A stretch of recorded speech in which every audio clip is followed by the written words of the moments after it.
graduated from Goldsmiths with an MA in Children's Literature in 2017 and is a disability advocate and with a strong background in disability awareness and inclusivity. I don't want to encroach too much on the content, but Emily was inspired to write subversive fairy tales through the creative medium of social media. And as I say, her presentation will be on using social media and fairy stories to inspire creative writing. Thank you very much, Emily. We're looking forward to it. Thank you very much for the introduction. So hello everyone, good morning to you all. Just a side note, if you see me looking over to the right hand side, it might be your left hand side on the computer. I'm looking at my notes on my iPad just because I don't want to have to keep clicking away from the screen. To begin this session today, I first of all wanted to start by talking about my my project, which is what this whole session is going to be based around. So I am currently not in the Inspire book for the year just gone, but I'm hopefully going to be publishing my work in the next issue, which is why I'm attending this conference. So when I was doing my master's degree, I was very much inspired to think about how I was going to put together my creative portfolio, and I really wanted to have an emphasis on fairy tales, and I wanted to write subversive fairy tales because I was really inspired by people like Roald Dahl, who really kind of broke the norm and the status quo and didn't, you know, that went against the grain. And I wanted to do that myself, but I wanted to do it in a bit of a different way. But not only that, I really wanted to change the narrative when it came to fairy tales, because I was, as a disabled person, very bored of seeing people like me cast as the antagonist. And I thought it would be really interesting to change that narrative. So what I instead decided to do was I looked at how, you know, other types of books, like, for example, the OMG Shakespeare series, for one example, actually use things like text and, you know, WhatsApp groups to, you know, tell the story. And I really wanted to retell fairy tales using social media. And that's where the idea for my series that I wrote for my portfolio, Once Upon a Status Update, came from. So it's essentially a collection of short stories that are inspired by different fairy stories, but they kind of go against the norm a bit, and they tell the story in a different way. So Francis, do you have the slides available for the presentation?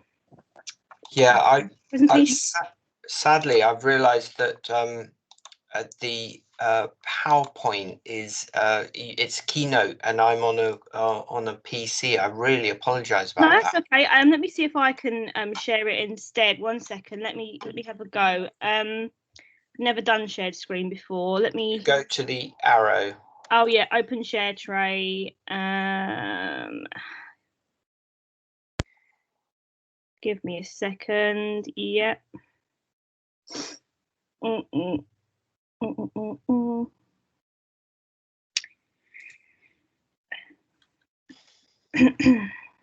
Bear with me a second, guys. I've never used Teams before. It's my first time using it. Yeah, thank you for your patience. We have had a few screen sharing problems today, and the settings were the same for yesterday when there wasn't a problem. So I do apologize. It's slightly caught us on the hop. I really do apologize about that.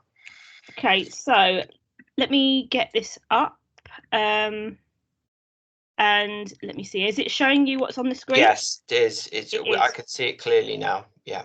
Wonderful. Okay, so right, I'm going to begin first of all, now that I've talked a bit about the project, by reading you a small section of my work that I hopefully plan to publish in the Inspire book. So let me go and find you the section. So this is the beginning of my work, and it is the prologue to the series of stories, and it takes place on a website called Spritter. So guess what one that is a parody of.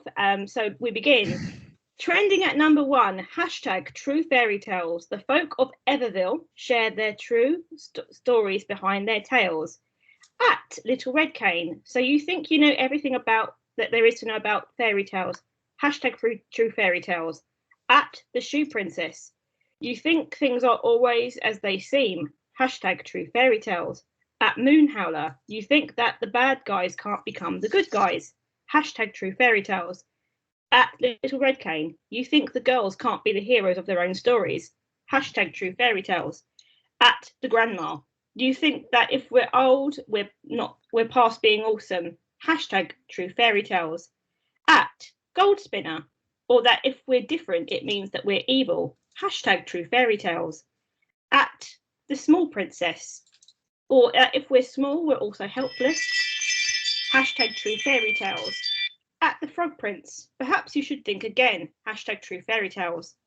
At Crummy Stepmother. Not everything in fairy tales is as it seems. At the Sleeping Princess. You think people... Yeah, to think people think that I sleep so much because I'm lazy? I have chronic fatigue. Hashtag Spoony Princess. Hashtag true fairy tales. At the Princess Snowflake. At the Sleepy Princess. Oh my gee, yes. Fellow Spoony Princess here. I slept so much because I have fibromyalgia. It's easy to say you're lazy, but when you have to clean the house for 7 guys, it's tiring. Hashtag true fairy tales. At the Sleepy Princess at Princess Snowflake. Literally, the amount of people that were like, oh my God, she's so lazy. Lol, no, just the Spoonie here. At the Sleepy Princess at Princess Snowflake. Literally, every time I explain to someone that it wasn't a sleeping curse that put me under, I have to go through all the chronic fatigues jargon again, and they never listen. At Princess Snowflake yes, I had the same thing with my stepmother. Everyone thought she had given me a poison apple. No, wrong. Hashtag true fairy tales. At Mirror Queen at Princess Snowflake. The only poison that apple contained were your painkillers to help you sleep. Hashtag true fairy tales. Princess Snowflake at Mirror Queen. You did more than those dwarves ever did. They were the worst roommate ever. They didn't even do any housekeeping, and I was their skivvy. It was absolute hell. Hashtag true fairy tales. The Shoe Princess at Princess Snowflake. You want to talk about being a skivvy? My stepmother was the world's worst. At Stepsister 2 at the Shoe Princess. Yeah, but at least you didn't have to scrub my warty mother's feet. I wasn't a bad stepsister. At the Shoe Princess. Ooh, please don't remind me. I'm going to be having nightmares now for real, lol. So that is just a kind of a brief reading. There is a lot more, but obviously I'm conscious of time. But what I want to talk first of all about is, okay, why write fairy tales using social media? So there are a few reasons that I personally think that writing fairy tales using the form of social media can be an interesting way of recreating fairy tales. So it can be really fun and entertaining and interesting, but it can also be really explorative because it can enable people from different social groups that fairy tales or this genre would typically, stereotype or segregate to actually reclaim their narrative. And I think that's a really important thing because it's very interesting to think about how we're going to rewrite fairy tales while still keeping the plot narrative or the key components that people would expect from a fairy tale, which I'll come on to later. So when you use something like social media, you can actually retain a lot of the plot narrative that we typically associate with that said fairy tale. But because it's a form of dialogue, you actually have the option to really change the narrative and change people's backstories and actually enable people who may not have ever had their stories explored to share it in a different way. And not only that, it can really enable and facilitate people to explore different themes and different topics that are very prevalent to today's society.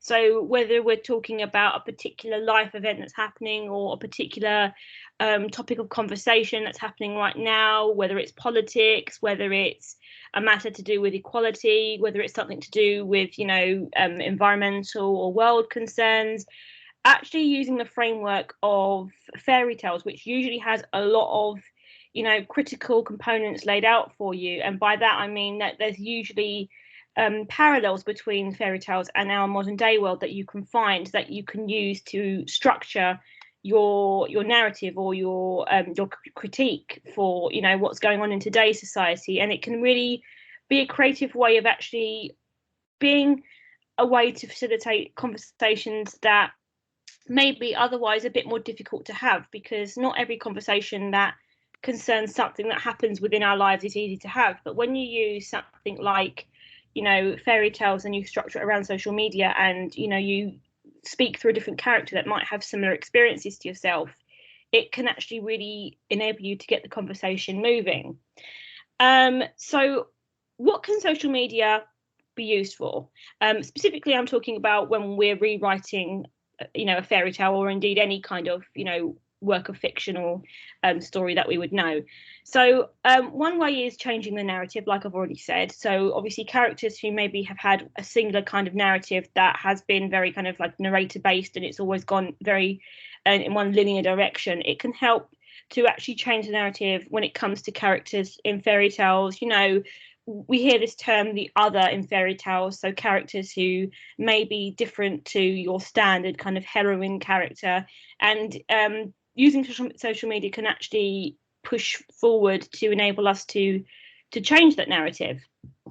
Parody and satire is a big one as well. I mean, social media is nothing but a place where you can have a laugh. And I think that if you want to go down the route of being more comedic and having a more of a humorous twist, then social media is definitely a way forward. And I think it's definitely a way that a lot of young readers and a lot of, you know, kind of our generation would appreciate.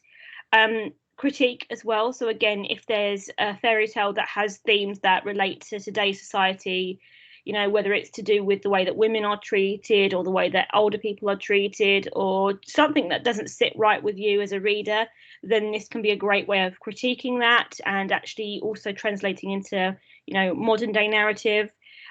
Character development as well. So again, social media, whether, you know, you're writing, for example, like about a character who is the villain, and you're maybe writing a series of blogs, for example, it can be a great way of enabling you to develop a character, and actually taking on a character that is really just kind of like a visual presence, and they don't really have any kind of, you know, kind of any message or story behind them, and you can really flesh that out and actually get quite creative actually with the backstories of these kinds of characters.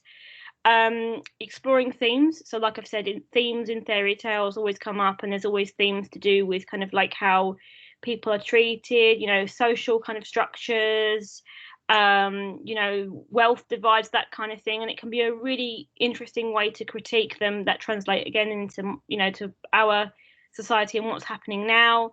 And finally, facilitating diversity. So of course, social media is wonderful because it has such a diverse, you know, group of people, and people who really do share, you know, their stories. And that can also translate into fairy stories, because there are a lot of different types of characters in fairy stories, and you can very easily translate that by simply looking at how people on social media platforms converse with each other, and thinking about how you can translate that into characters for a fairy story. So because of my background as a blogger, I found it very easy to do this for mine, because I live on social media, so it was a very easy transition for me. Now I have a creative exercise for you all to do. So what I want you to do is, I would like you to think of your favourite fairy tale, or just a fairy tale that you know, and within 10 seconds, I want you to write down the things that instantly come to mind. So I don't want you to think about it too much. Just for the next 10 seconds, write down whatever comes to mind.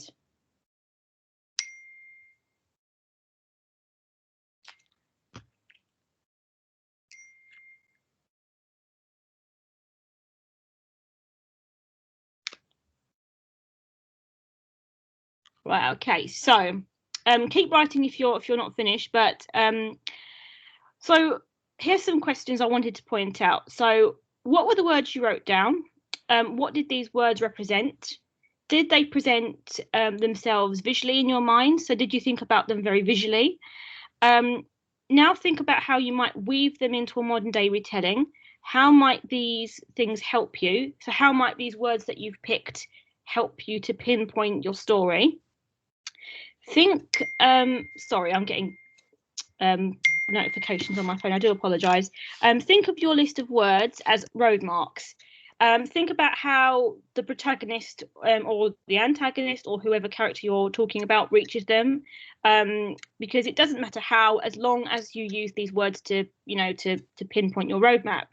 And then finally, think about how you might change the plot whilst continuing to show people that it's a fairy tale using these words. Now, the reason I asked you to do this is because it draws me on to my next point, which is talking about iconography. So how is it that we recognise fairy tales? How do we recognise fairy tales? And what can you keep? What can you change? Now, when I was beginning to research my project, what I was a bit stuck on was, because I'm modernising them, what do I need to keep? What can I change? And the way that I siphoned it out was I did a project where I would ask people to, name a fairy tale and to write down a list of words within a few seconds of things that instantly came to mind, or I would, post a fairy tale on my social media, just the name, and say, just write down 3 words that instantly come to mind. And the results were very interesting, because the words that tended to come up were things that were very visual, that would present themselves very visually in the mind. So it was things like, for example, Cinderella, pumpkin, slipper, midnight, castle, mice, fairy godmother. So the things that were kind of like introduced and that were mentioned by the people who responded were very visual. And I think partly this is because when we think of fairy tales, they are a very, very commercialized type of genre.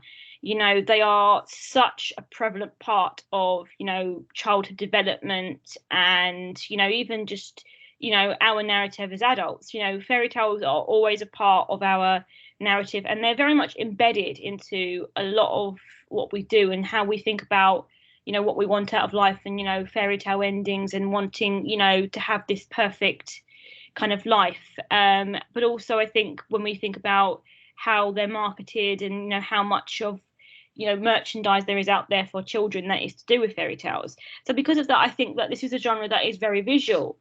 Now, when you consider this, I think that when we're thinking about fairy tales and thinking what you can change, it's important to note what people see in their mind's eye when they think of a fairy tale. So when you get those components down and you think of the things that instantly come to mind with a fairy tale and the words that instantly spring to mind, they are 9 times out of 10 usually very visual. And this is great, because what you can then do is use the words that you have selected and use the things that have come to mind, and use these kind of icons of a fairy tale, or also like they're almost like emojis. You can use them to almost have a roadmap, so you can pinpoint different elements of a fairy tale and then think, I've got these elements, I've got these things that I need to get to, but the way that I get to them, is totally up to me. So for example, in my story, Cinderella goes to the ball and dances with a prince, not because she wants to be there and because she wants to have a good time. She's doing it because her younger stepsister wants to go out on a date with the prince's sister. She has not come out to her family yet, and the only person who knows is her, and she wants to give her a good time, so she decides that she's going to go to the ball, dance with the prince to distract the stepmother and to enable her sister to go and have a good time and to go on a date and to enjoy herself. So I think it's about thinking, what is the most important thing that people think about, and what can you do around that? So, you've got the center stage piece, but what goes on in the background? What goes on to get the stage put together and to get the show, moving forward? So that is, for me, something that I think is... Right, I'm just going to turn this off. Okay. Apologies about that. So as I was saying, so that is how you can think about when you come to actually deciding on how to change a plot of a fairy tale. The important thing to think about is the iconography, and thinking about how you can, keep things, change things, what to keep, what to change. It all comes down to, you know, how a fairy tale will visually present themselves to the person. And, you know, if you look at kind of the narratives of fairy tales, they tend to be focused around on very visual things and things that kind of move the plot forward. So moving on, I have some ideas for creative exercises when it comes to, you know, rewriting fairy tales. So these are just some examples of things that can get you motivated or give you ideas, but obviously there's lots of things you could do. So first, you know, pick a character and explore their backstory through a blog or a series of status updates. And then you could also add on to that, you know, having comments to and from different people and having a dialogue going. That can be interesting for character exploration. Use a platform where a limited word count exists, like Twitter, for example, and use this to summarize a fairy tale very shortly. This is really good if you're working with, you know, students and you're thinking about how to get them to be able to use their summarizing skills. It's very useful for that. Look for a hashtag that's trending or a large world event like, you know, International Women's Day, Pride Month, that kind of thing. And use that to explore diverse characters and change the narrative of a fairy tale to represent them and to, you know, represent different voices. This can be very interesting when it comes to looking at this idea of exploring the other in fairy tales and actually positively portraying different characters who have otherwise not been portrayed very well. Use a social media to write a conversation between two people who clash in a fairy tale, who don't get on, and have it as, you know, with the goal of having it out. So, you know, to kind of like, you know, set scores or to have a discourse between the two characters, you know, to kind of slightly move away from this whole antagonist versus, you know, protagonist kind of thing and to do it in a different way. And lastly, think about a platform that is stereotyped by society. So, you know, for example, Instagram is always seen as quite fake, or, you know, Twitter is always seen as a place for arguing. Facebook is just like a place for like ads and stuff like that and to sell stuff. And think about how you might adapt that to suit a fairy tale and the characters within it. So, for example, like, you know, say for instance, you've got Jack and the Beanstalk, make an ad. Oh, you know, I'm selling this cow. Anyone making any offers? That kind of thing. Have someone comment, oh, you know, I can sell you some beans for it. You know, they're really great prices. Or, you know, think about how characters in stories are stereotyped, how they interact. You know, it could be a conglomerative group of people that could be kind of like, you know, depicted by some characteristic, and think about how they would interact, and then, you know, play with it, have fun with it, and actually, you know, have, you know, make it humorous, or, you know, make it something that actually portrays them in a different way. But I think ultimately it's about, you know, it's almost you know, it's almost like a social commentary here. You know, you're almost looking at society and, you know, seeing where you can mirror things and where you can reflect things using a different medium. Sorry, Emily, just to chip in, just to let you know, it's just a time check, really. You've got 5 minutes to go. Okay, no worries. So the plan was to do breakout rooms to kind of see if people wanted to sort of think about ideas for, you know, how they might, 1 second, I'm just going to stop sharing my screen, guys, bear with me 1 second. There we go, I think I've stopped sharing the screen. So my idea was to do breakout rooms to see if people wanted to discuss their ideas and to kind of like, you know, do a creative exercise where they would think about how to, you know, kind of redraft their own fairy tale, or if people would prefer me to answer questions, I'm happy to do that. So I think maybe if we look at the chat and see what people would prefer, perhaps. Yeah, maybe, Emily, we can just go for questions because I think we've run out of time for breakout rooms. That's fine. Yeah, that's okay. Yep. So if anyone's got any questions, if maybe one of you guys could answer them, because I can't really read them very well. I can read them out to you when people put them in the chat, if you like. Yeah, sure. Yeah, Mark, do you want to read out a few suggestions? Kevin's and Bernie have put some interesting stuff there. That'd be great. Yep, sure. Yep, sorry. We've had some great ideas, actually.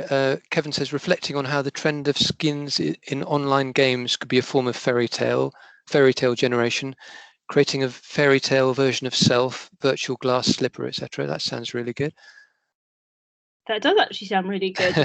Gaming as well, online gaming too. I think compared to when I first wrote these stories, it was like, TikTok wasn't even really a thing. But now I'm thinking, oh my God, if I redid it, it would be like Once Upon a TikTok. So it shows you how much social media changes within, even within a few, years. But that's a really good idea.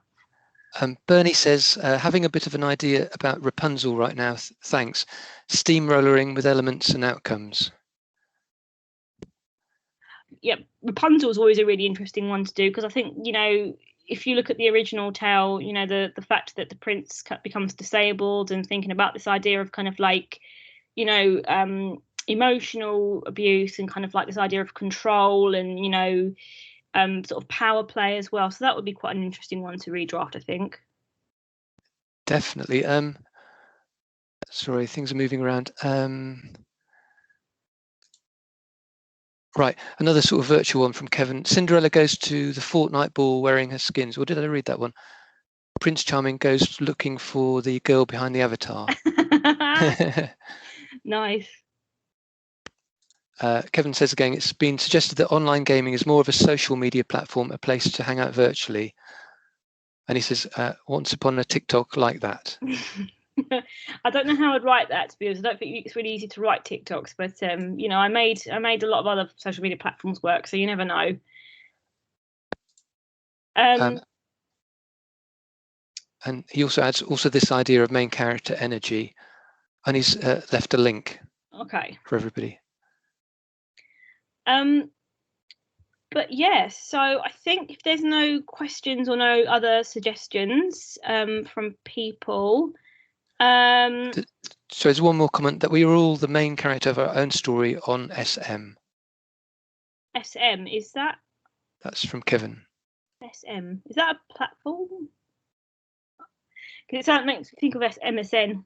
Social media. Social media. Sorry, I should just speak really. I came across this idea of main character energy, that we're all on social media, we're all presenting ourselves as the main character of this epic drama. Like, here's me making a cup of tea, here's me walking down the street while people look at me, kind of thing. And it's kind of, this idea that, and I think that's almost, we are creating ourselves as the main character of a fairy tale in a certain way when that's happening. There's a really interesting stuff around that in that link that I just shared. Well, thank you very much. That will be very useful. But yeah, I definitely agree. I think we're all kind of like, even the way that we portray ourselves on social media, it is kind of very like, setting ourselves up as the protagonist. So I think that when you take that, you kind of really can do anything with this kind of medium. You really can kind of like you could go in so many directions. So I think it's really interesting. Yeah, I really enjoyed the talk, Emily. Thank you. I'll stop now. Thank you very much. Thank you. Laurie's got a great comment here. Hi, Laurie. Snow White infiltrates right-wing organisation Black Klansman style. Oh, I do like a strong heroine, so I'm all for that. I'm all for the strong heroines, definitely. I think we're nearly out of time. I've got 2 clocks here, and they're both at variance, so I'm not sure which is the right one. It's like literally like 1 minute left, but yeah, I mean, if anyone has any questions for me, just feel free to send them over. And like I said, there's the two kind of like published works that I would recommend for anyone who wants to get more ideas would be the OMG Shakespeare series, and then there's another one which is called Twitterature, and it's kind of like all different classic works of fiction told through Twitter. So they're really great examples if you're wanting to get some ideas from some published works. But thank you so much to everyone who's taken part and listened to my talk, and I hope it was interesting. So thank you very much, everyone. Thank you very much, Emily, on behalf of all of us. That was really fantastic. I believe there's going to be a break now for 15 minutes, and Francis suggested we drink mindfully. Have a mindful drink of tea. Thank you so much, Emily. That was, and I know obviously your work very well, very inspiring, and actually a nice sort of segue to what's coming up with Matilda talking about fantasy. Quite 2 nice complementing sessions. So see you at 10:45, and I will stop recording now. Bye. Bye.